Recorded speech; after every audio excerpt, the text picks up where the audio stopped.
Hey, what's up, guys? This one is going to be my honest opinion on the Quran. Yes, I did read it, and in about 3 days, and just because I just wanted to get it out of the way. Like, this one thing I really wanted to read, and the reason why I even got it in the first place was I was walking down the street and in my downtown, and there's this two Muslim guys who set up a stand. Both of them name was Muhammad. Anyway, had this chart where they were engaging with the university students about their knowledge of Islam and things. And while I was walking by, they were talking about jihad, and I just, not to get too much into it, but it was like I can tell there's some discrepancies. So I engaged in conversation with him and in debate. But then afterwards, because I didn't want it to be all about a disagreement or being disagreeable, I asked him about the morality of the Quran and like what are their favorite kind of things they could teach to somebody who's a potential non-believer and things, and just to gauge their response. And I was kind of impressed with it, with what they were saying anyway. That the fact that that's what, so they say they're aspiring towards a higher morality in line with higher truth, which is through, you know, the teachings of the prophet himself. Anyway, so what did I gauge out of all of this? There's a few things. For one, the large majority of it is just like trying to convince you to have faith in the teachings in itself. You know what I mean? And a lot of it, not all of it, is try to say people who aren't following it are wrong, right? They're not following a truth, which I can agree with, like, as far as like what straight truth goes. You know what I mean? But is the truth that they're preaching a higher truth? Well, first of all, this is an English version. Like, anytime there's sometimes things are lost in translation, so what the actual truth was might not be, what you're getting, like, or interpreted through semantics, through actually reading it. But there is an element of kind of justice, of just life in general. Like, but my background in psychology, sociology, I can understand that. Like, just like about all matters of life, like how you should behave, but in accordance to, the higher teachings. You know what I mean? The other aspect is about death after life and living the just life for the afterlife. There's an afterlife aspect to it, something I noticed, a general theme of. But again, everything came down to the actual prophet himself. You know what I mean? Like, this is the truth that is being projected, and to guide. I just have a few notes here that I made from this to guide humanity. Humanity being Islam, right? And I can see this back at the time that this was made, like back in medieval times, essentially. Where Islam was a major force to be reckoned with in the world, especially that part of the world.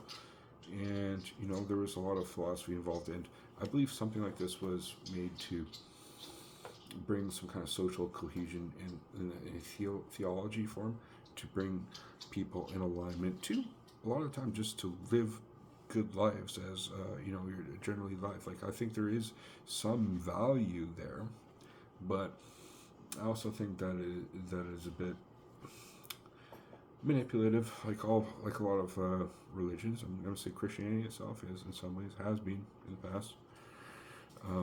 So there is that to it. Now, let me just read a few examples. I'm just going to scan through and just pick something right here. Okay. Whoever commits evil or wrongs themselves, then seeks God's forgiveness, will certainly find God all forgiving, most merciful. And whoever commits a sin is only to their own loss. God is all-knowing, all-wise. And whoever commits an evil or sinful deed, then blames it on an innocent person, they will definitely bear the guilt and slander and blatant sin. Well, that sounds a lot like Christianity, guys. I'm just picking a random quote, but I do see a degree of moral reasoning. there's some value there. Now, it's not like it's groundbreaking. Not that quote anyway. Let's pick another one. And mentioned in the book, O Prophet, the story of Ishmael. He was truly a man of his word, and was a messenger and prophet. He used his urges people to pray and give an alms tax, and his Lord will then pleased with him. Again, that sounds a lot like Bible and some random story about, Joseph or something. You know what I mean? It's like sometimes I've read a lot of the Bible, not all of it, but I've read a lot of it, and it's like, okay, I get some great messages through it, and other times it's just like I'm reading something that makes like there's nothing to it, and in this I sensed a lot of that. Let's do just one more, just to give some examples, and this is all total random. I'm just gonna pick one. Well, have they not seen how we have made Mecca a safe haven, whereas people all around them are snatched away? How can they then believe in falsehood and deny God's favors? And who does more wrong than those who fabricate lies against God or reject the truth after it has reached them? Is hell not a fitting home for the disbelievers? And I mentioned this before. It has to do with the hereafter. They mention not just the life you live now, but how that works into the afterlife. Okay? Major theme in the Quran. One more. Do not consume another's wealth unjustly, nor deliberately bribe authorities, nor to devour a portion of others' property, knowing that is a sin. So this goes in the principle of justice that I was talking about in sociological principles, and how to, as a guide, that I believe this is for guiding just your general populace on how to behave in a certain sense. That's what my analysis of it. There was some aspects of it where I could see, like, I'm going to ask those guys about, give me some morality you got from the Quran and things, and they said that it was about them living a better life.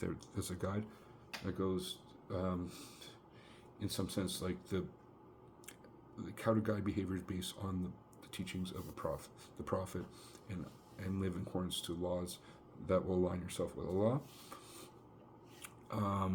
That's what I sense from them, although I just don't see it being of anything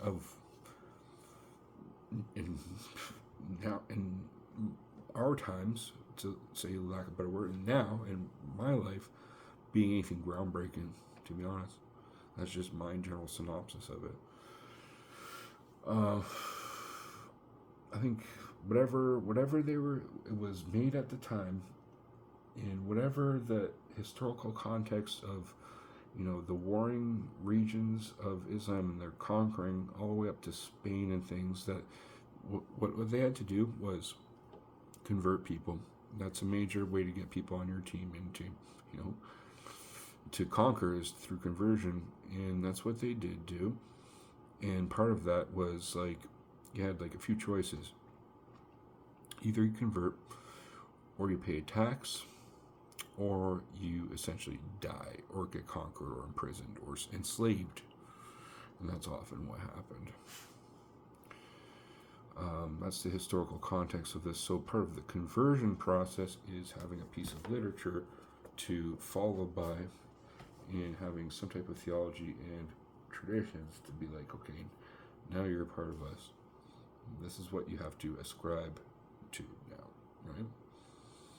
And I think what it does do is, because the way that